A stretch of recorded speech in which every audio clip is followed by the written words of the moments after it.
नमस्कार, मैं हूँ संयोगिता और आप सुन रहे हैं ऑडियो कहानी बाय संयोगिता, जहाँ हर कहानी केवल कहानी नहीं होती, वह जीवन का अनुभव बन जाती है, पथ प्रकाशित करती है, मन को छू जाती है और आत्मा में एक नई रोशनी जगा जाती है।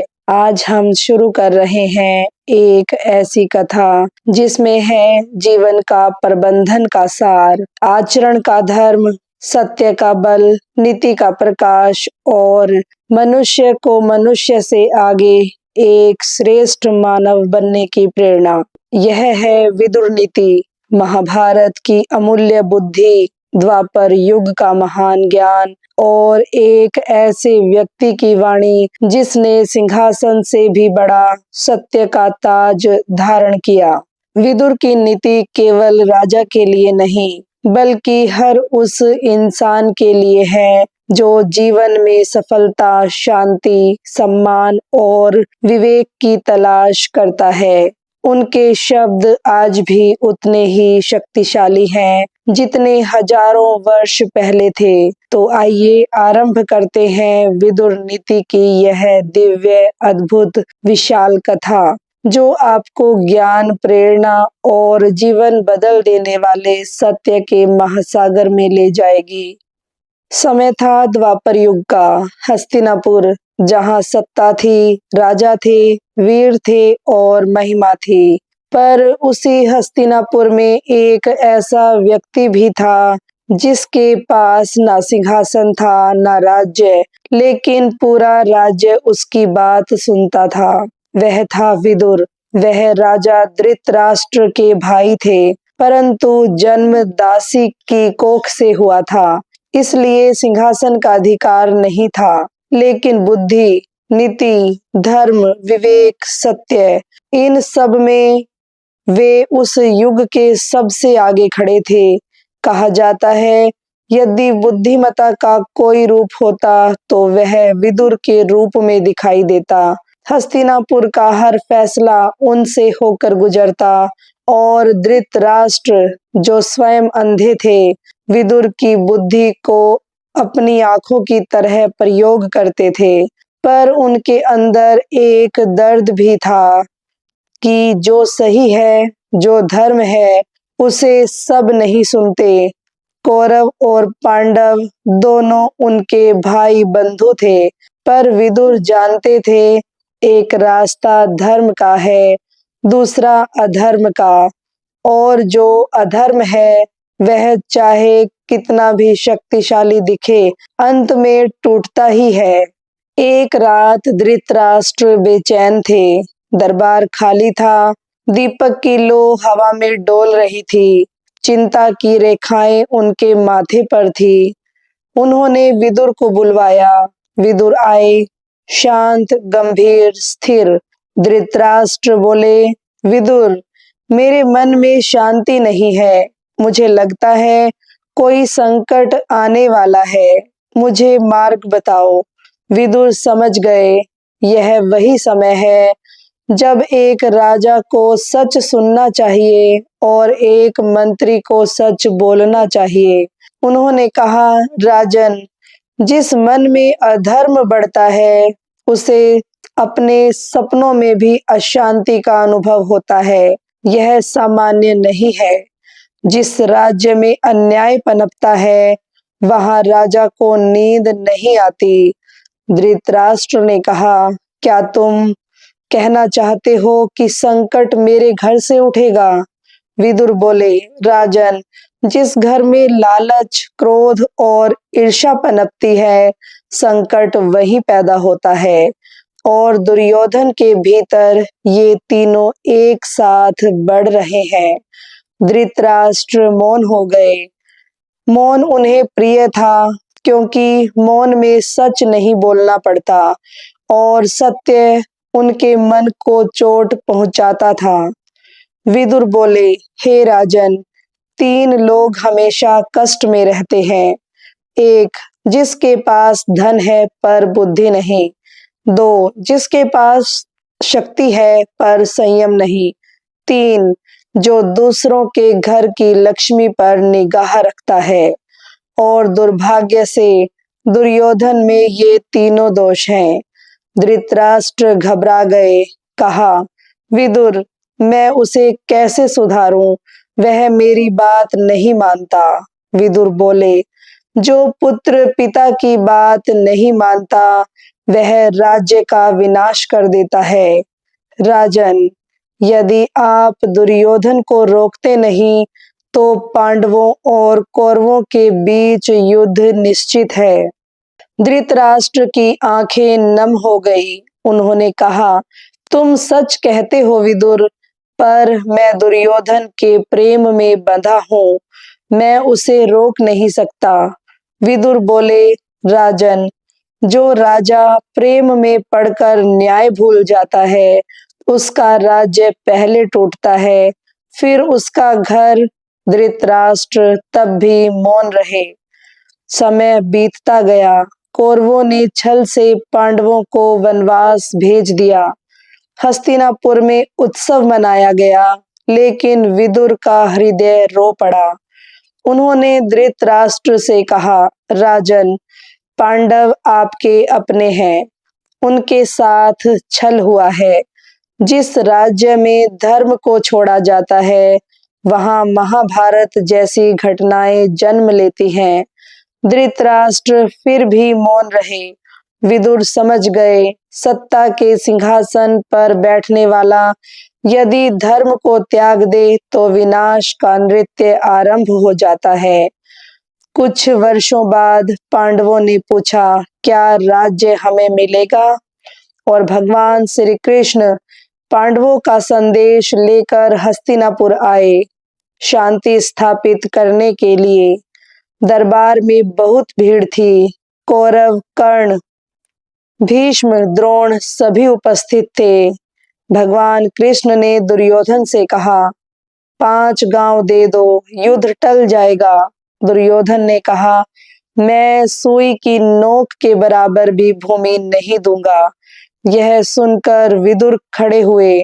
उनका चेहरा तेज से चमक रहा था। उन्होंने कहा, दुर्योधन, जो व्यक्ति धर्म के प्रस्ताव को ठुकराता है, वह अपने लिए विनाश चुनता है। लेकिन दुर्योधन हंस पड़ा। श्री कृष्ण को पता था धर्म कहाँ है, कौन उन्हें समझेगा, कौन उन्हें प्रेम देगा। उन्होंने कहा, मैं दुर्योधन के राजभवन में नहीं जाऊंगा, मैं विदुर के घर रुकूंगा।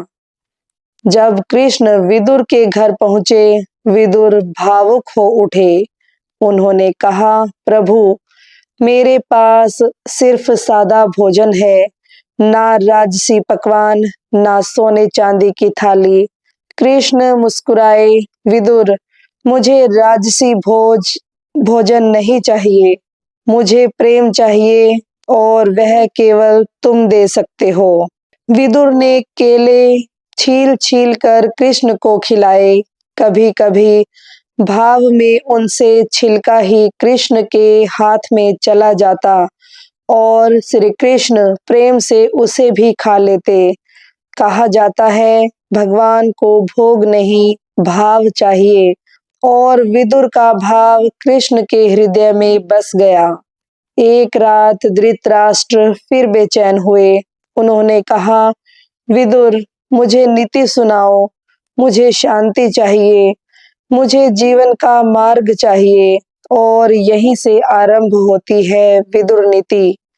विदुर ने कहा, हे राजन, जो मनुष्य अपने लाभ के लिए धर्म छोड़ देता है, वह अंत में ना लाभ पाता है ना धर्म। उन्होंने आगे कहा, धर्म वह है जो बिना किसी स्वार्थ के सबका हित करे। अधर्म वह है जो एक का हित करने के लिए लाखों का हित करे। धृतराष्ट्र चुपचाप सुन रहे थे। विदुर जानते थे अब उन्हें केवल ज्ञान नहीं, बल्कि सत्य के सूर्य से अंधकार दूर करना है। और विदुर बोले, सुनिए राजन, मैं आपको जीवन की 6 महान सीख देता हूँ। 1, जो मनुष्य क्रोध में रहता है वह स्वयं अपना शत्रु है। क्रोध पहले मनुष्य की बुद्धि जलाता है, फिर उसके कर्म और अंत में उसका जीवन। 2, जो मनुष्य लोभ से ग्रस्त है वह कभी सुखी नहीं हो सकता। धन का लोभ मनुष्य को पशु बना देता है। 3, जो असत्य बोलता है उसका विश्वास एक बार टूटे तो फिर कभी नहीं जुड़ता। 4, जो वचन देता है पर निभाता नहीं वह अपमान पाता है। 5, जो अपने से छोटे को तुच्छ समझता है वह वास्तव में छोटा है। अंतिम 6, जो धर्म की रक्षा करता है धर्म उसकी रक्षा करता है। धृतराष्ट्र गंभीर हो गए। विदुर के शब्द उनकी आत्मा पर चोट कर रहे थे। विदुर ने कहा, राजन, दुर्योधन का अहंकार आपके राज्य की जड़ें काट रहा है। अहंकारी मनुष्य वही होता है जो अपनी ही हानि को भी लाभ समझता है। और आगे बोले, राजन, दुर्योधन को रोकिए, अन्यथा पांडवों और कौरवों का रक्त इसी भूमि पर गिरेगा। धृतराष्ट्र का हृदय कांप उठा। विदुर की इन बातों से दुर्योधन तिलमिला उठा। उसने कहा, विदुर दासी पुत्र है, उसे दरबार से निकाल दो। यह सुनकर सभा स्तब्ध रह गई। विदुर मुस्कुराए, शांति से, स्थिरता से, जैसे पर्वत पर हवा चलती है लेकिन पर्वत नहीं हिलता। उन्होंने कहा, ठीक है दुर्योधन, मैं जा रहा हूँ। एक दिन तुम समझोगे, धर्म का अपमान करने वाला अपना ही विनाश बुलाता है। और वे हस्तिनापुर छोड़कर वन में चले गए।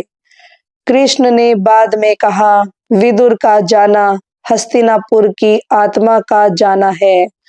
विदुर वन में चले गए। वहां उन्होंने आत्मचिंतन किया, धर्म का मनन किया और मनुष्य धर्म की गहराइयों को समझा। उन्होंने कहा, जो मनुष्य अपमान के कारण धर्म छोड़ दे उसका धर्म अधूरा है।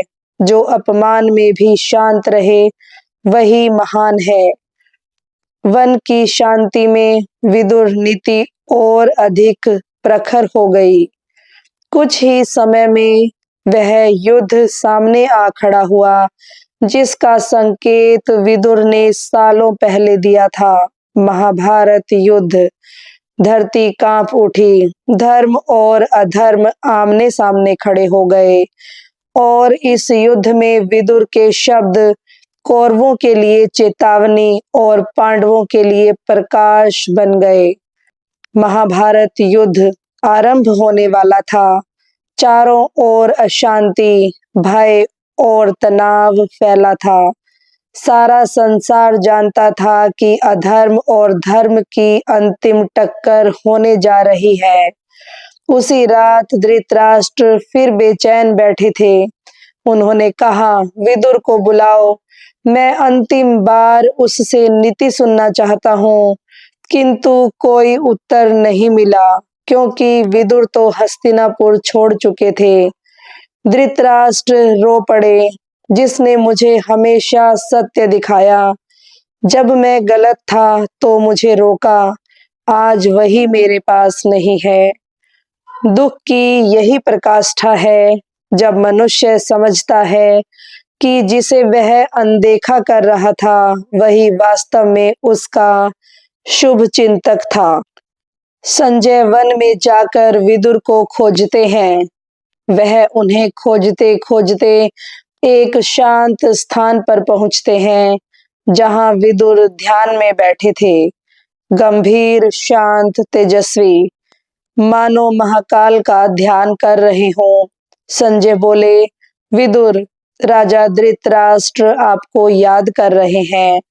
वह आपकी नीति दोबारा सुनना चाहते हैं। उनके मन में भय है। उन्हें मार्ग चाहिए, ज्ञान चाहिए, सत्य चाहिए। विदुर ने आंखें खोली और कहा, राजा को भय इसलिए है क्योंकि उन्होंने धर्म से विमुख होकर अधर्म का साथ दिया। फिर भी जो व्यक्ति पश्चाताप करे, उसका मार्ग कभी बंद नहीं होता और वे संजय के साथ चल पड़े। धृतराष्ट्र विदुर को देखते ही फूट फूट कर रो पड़े। विदुर, मुझे बताओ, क्या यह विनाश रुक सकता है? विदुर बोले, राजन, समय ऐसा है कि अब युद्ध को रोकना कठिन है, पर मैं आपको अंतिम नीति सुनाऊंगा। वह नीति जो मनुष्य को जीवन में संकटों से सुरक्षित रखती है।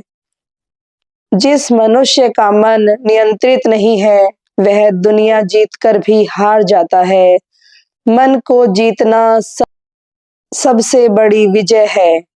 जहां मनुष्य सत्य से डरता है, वहां विनाश ही विनाश जन्म लेता है। राजा हो या सामान्य मनुष्य, जो दूसरे का हक छीनता है, वह अपने घर की नींव स्वयं खोदता है। बुद्धिमान वही है जो क्रोध आने पर मौन रहे और प्रसन्नता आने पर भी संयम रखे। जो मित्र विपत्ति में साथ ना दे, वह मित्र नहीं, वह केवल समय बिताने वाला साथी है। जो मनुष्य अपने दोष स्वीकार करता है, वह कभी कमजोर नहीं होता, वह महान होता है। लालच मनुष्य के विवेक को खा जाता है। लालची मनुष्य जल में डूबे उस पत्थर जैसा है जो कभी ऊपर नहीं आ सकता। जो काम बिना सोच विचार के किया जाए, वह हानि देता है। सोचकर किया गया काम मनुष्य को ऊंचाइयों पर ले जाता है। व्यक्ति की पहचान उसके वचन से होती है, जन्म से नहीं। धर्म कभी अकेला नहीं रहता। जहाँ धर्म है, वहाँ विजय है, शांति है और प्रकाश है। धृतराष्ट्र इन नीतियों को सुनते सुनते धीरे धीरे पिघलने लगे, जैसे वर्षों का अंधकार हट रहा हो। जब युद्ध समाप्त हुआ, कौरवों का संहार हो चुका था। हस्तिनापुर के महल सूने पड़े थे और हर ओर मातम था। विनाश का दृश्य देखकर धृतराष्ट्र, गांधारी और कुंती सारे राजमहल से दूर वन में चले गए। उन्हें सत्य का ज्ञान हो चुका था। अधर्म की जीत कभी संभव नहीं। राजा ने सिंहासन तो त्याग दिया, पर दर्द नहीं त्याग सके। विदुर उनसे मिलने गए। उन्होंने धृतराष्ट्र से कहा, राजन, दुख छोड़िए। विनाश तीर की तरह होता है, पीछे लौट कर नहीं आता। जो हुआ वह बीत चुका, अब अपने भीतर प्रकाश खोजिए। विदुर उन्हें वन के एक शांत आश्रम में ले गए और उन्हें धर्म, ध्यान और सत्य का मार्ग दिखाया। कहा जाता है कि विदुर की नीतियां धृतराष्ट्र और गांधारी का अंतिम सहारा बन गई। समय बीतता गया, विदुर वृद्ध हो गए, लेकिन उनके भीतर का तेज कभी कम नहीं हुआ। एक दिन युद्ध के बाद युधिष्ठिर स्वयं विदुर के पास आए। उन्होंने कहा, महाराज विदुर, मैं आपके उपदेशों का ऋणी हूँ। आपके बिना धर्म का राज कभी स्थापित नहीं हो सकता था। विदुर मुस्कुराए। उनकी आंखों में शांति थी, जैसे जीवन का उद्देश्य पूरा हो चुका था। फिर उन्होंने ध्यान लगाया और शांत मन से परम धाम को प्रस्थान कर गए। उनकी आत्मा ज्ञान के प्रकाश में लीन हो गई और दुनिया में रह गई विदुर नीति, जो आज भी मानवता के लिए मार्गदर्शक है। प्रिय श्रोताओं, आप सुन रहे थे ऑडियो कहानी बाय संयोगिता, और यह थी विदुर नीति की दिव्य, विशाल, प्रेरणादायक कथा। विदुर हमें सिखाते हैं कि जीवन में सबसे बड़ा धन ना सोना है, ना सिंहासन, ना कीर्ति, बल्कि धर्म, सत्य और विवेक है। अगर मन में विवेक है तो रास्ते लाख मिलेंगे। अगर मन में लालच है तो रास्ते में अंधेरा ही अंधेरा मिलेगा। विदुर कहते हैं, धर्म की रक्षा करो, वह तुम्हारी रक्षा करेगा। और यही बात आज अभी इस क्षण भी उतनी ही सत्य है जितनी हजारों वर्ष पहले थी। आपसे एक छोटी सी अपील है, यदि आपको यह कहानी पसंद आई हो, यदि आपने इससे कुछ सीखा, समझा, महसूस किया हो, तो कृपया हमारे चैनल को सब्सक्राइब करें। आपका एक सब्सक्रिप्शन इस चैनल को आगे बढ़ने की शक्ति देता है, नई कहानियाँ लाने की प्रेरणा देता है और एक नई श्रोता परिवार बनाने में मदद करता है। ऑडियो कहानी बाय संयोगिता आपके लिए ऐसे ही लंबी, गहरी, भावनात्मक और ज्ञानवर्धक कहानियाँ लेकर आता रहेगा। हमारा उद्देश्य सिर्फ मनोरंजन नहीं, बल्कि प्रेरणा देना, ज्ञान देना और आत्मा को छू जाना है। धन्यवाद। आपका दिन शुभ हो, मन शांत हो और जीवन में सदैव धर्म, प्रेम और विवेक का प्रकाश बना रहे। फिर मिलेंगे एक नई सीख के साथ। धन्यवाद।